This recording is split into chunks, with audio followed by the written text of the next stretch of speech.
Hello dear subscribers, मैं हूं आपकी दोस्त और स्वागत है आपका बेस्ट केयर ऑफ प्रेगनेंसी में। फ्रेंड्स, आज के इस वीडियो में बात करने वाले कि पीरियड्स में क्लॉट्स आना क्या नॉर्मल है और पीरियड्स में क्लॉट्स क्यों आते हैं, क्या रीज़न है कि पीरियड्स में क्लॉट्स आते हैं। तो आज वो सारे रीज़न्स आपको बताएंगे। अगर आपके भी पीरियड्स में क्लॉट्स आते हैं तो आपको पता होना चाहिए कि क्या रीज़न है जो पीरियड्स में इतने ज़्यादा क्लॉट्स आ रहे हैं, ताकि आप उसका सही ट्रीटमेंट करवा सकें, क्योंकि इसके नुकसान आपकी सेहत पे बहुत बड़े देखने को मिलते हैं। तो सही जानकारी होना बेहद ज़रूरी है। तो वीडियो में हमारे साथ एंड तक बने रहिएगा। वीडियो पसंद आए तो प्लीज़ ज़रूर लाइक करिएगा। पीरियड्स में क्लॉट्स सबको नहीं आते हैं। अगर कोई महिला ये समझती है कि हर किसी को पीरियड्स में क्लॉट आते हैं, जब भी उनके पीरियड टाइम होता है तो कम या ज़्यादा सबको क्लॉट्स आते हैं, तो ऐसा बिल्कुल नहीं है। हर महिला की पीरियड्स अलग अलग होते हैं, उनका शरीर अलग अलग होता है, उनकी पीरियड साइकिल अलग अलग होती है, तो उस तरह से ही क्लॉट्स भी आते हैं। लेकिन सबको आते हैं ऐसा बिल्कुल भी नहीं है। पीरियड्स में क्लॉट्स आने के कुछ रीज़न्स होते हैं।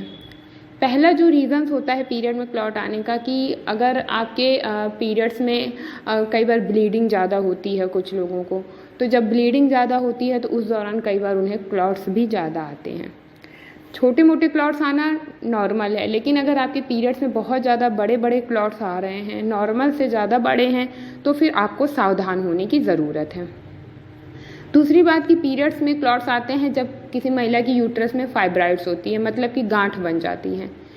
फाइब्राइड की वजह से जो पीरियड्स में ब्लड है वो जमा होने लगता है, पीरियड का ब्लड, और वो क्लॉट्स के रूप में बाहर निकलने लगता है। छोटा मोटा फाइब्राइड होता है तो वो ठीक हो जाता है अपने आप, उसके लिए कोई ज़्यादा खास ट्रीटमेंट की ज़रूरत नहीं पड़ती है। और छोटे मोटे फाइब्राइड में आप प्रेगनेंसी के लिए भी ट्राई कर सकती हैं। लेकिन अगर फाइब्राइड बड़ा है, वो पेनफुल है, उसकी वजह से आपको ब्लीडिंग ज़्यादा हो रही है, आपको क्लॉट्स ज़्यादा आ रहे हैं, तो इसमें आपको सतर्क होने की ज़रूरत है, आपको ट्रीटमेंट करवाने की ज़रूरत है। वो फाइब्राइड जो है ट्रीटमेंट से ठीक हो जाता है। लेकिन अगर आप इसे इग्नोर करेंगे तो आपको पीरियड्स में ब्लीडिंग ज़्यादा होगी, क्लॉट्स ज़्यादा आएंगे, आप एनीमिक हो सकते हैं, आपके बॉडी में आयरन की और खून की कमी हो सकती है। दूसरा जो रीज़न होता है एंडोमेट्रियोसिस। एंडोमेट्रियोसिस में क्या होता है कि जो यूट्रस के चारों तरफ एक लाइनिंग होती है। हर महिला के शरीर में एंडोमेट्रियम एक दीवार होती है जो कि हर महीने तैयार होती है। पूरे महीने वो खुद को तैयार करती है कि अगर वो महिला प्रेगनेंसी कंसीव कर लेती हैं तो उस जगह पे आकर के वो भ्रूण चिपक जाएगा और वहाँ पर उस बच्चे को नरिशमेंट मिलेगा। लेकिन जब प्रेगनेंसी कंसीव नहीं होती है तो वो जो एंडोमेट्रियम की दीवार है वो शेड अप हो जाती है, वो धीरे धीरे निकलने लगती है, पीरियड्स के रूप में बॉडी से बाहर आने लगती है, और कई बार वो छोटे छोटे क्लॉट्स के रूप में भी बाहर आती है। लेकिन जब बॉडी में एंडोमेट्रियोसिस वाली बीमारी हो जाती है, जब किसी महिला की यूट्रस में, तो वो जो एंडोमेट्रियम की दीवार है वो बाहर तक फैलने लगती है, मतलब कि वो फैलोपियन ट्यूब तक फैलने लगती है, वो ओवरी तक फैलने लगती है, तो वो काफ़ी लंबे एरिया तक कवर करने लगती है, जिसे कि एंडोमेट्रियोसिस कहते हैं। इस कंडीशन में भी बहुत ज़्यादा बड़े बड़े क्लॉट्स आते हैं और ब्लीडिंग भी बहुत ज़्यादा होती है। तो आपको ये भी चेक करने की ज़रूरत है कि अगर आपको बहुत ज़्यादा ब्लीडिंग हो रही है, एक दिन में आपको 4-4 पैड्स बदलने पड़ रहे हैं, फुल हो जा रहे हैं आपके पैड्स, और ब्लीडिंग भी आपको नॉर्मल से ज़्यादा हो रही है, क्लॉट्स भी बड़े बड़े आ रहे हैं, तो इसका मतलब ये है कि आपको एंडोमेट्रियोसिस की दिक्कत हो सकती है। तीसरा जो होता है कि जब प्रेगनेंसी कंसीव हो जाती है उसके बाद कई बार सडन मिसकैरेज हो जाता है।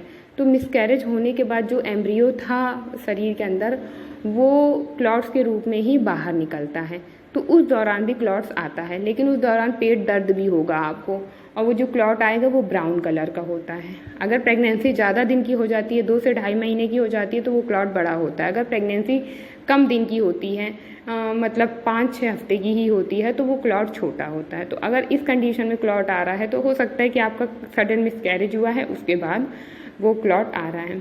जब पीसीओडी पीसीओएस की शिकायत होती है तो उस दौरान भी या तो पीरियड्स बहुत कम हो जाते हैं, 2-2 महीने नहीं आते, या फिर पीरियड्स में इतनी ज़्यादा ब्लीडिंग हो जाती है कि फिर वो ब्लीडिंग जल्दी बंद नहीं होती है।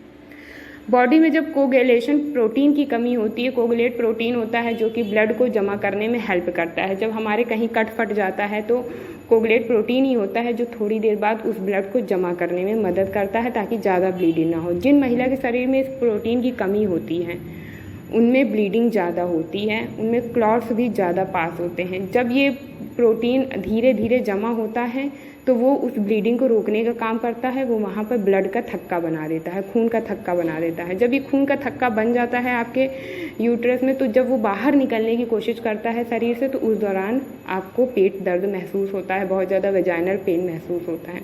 तो इस वजह से भी थक्के आते हैं।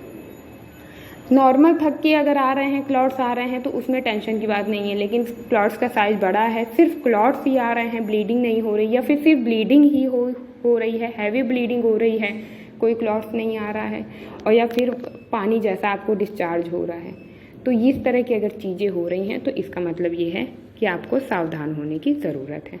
तो आज के वीडियो में हमने वो सारी बातें आपको बताई कि क्लॉट्स क्यों आते हैं, किस कंडीशन में आते हैं। अगर आपको भी क्लॉट्स आ रहे हैं, कोई दर्द महसूस होता है आपको पेट में, तो आपको सावधान हो जाने की ज़रूरत है और आपको सही डॉक्टर चुन के सही ट्रीटमेंट कराने की ज़रूरत है। अगर इससे रिलेटेड आपकी कोई और भी क्वेरीज़ हो तो आप पूछ सकते हैं, उसका रिप्लाई आपको ज़रूर मिलेगा। वीडियो पे फर्स्ट टाइम आए हैं तो प्लीज़ वीडियो को लाइक ज़रूर करें, और चैनल पर फर्स्ट टाइम व्यू कर रहे हैं तो प्लीज़ चैनल को सब्सक्राइब करना बिल्कुल मत भूलें। मिलेंगे नए वीडियो में किसी नई और बेहद खास जानकारी के साथ। तब तक के लिए bye bye, see you soon, stay happy and stay healthy.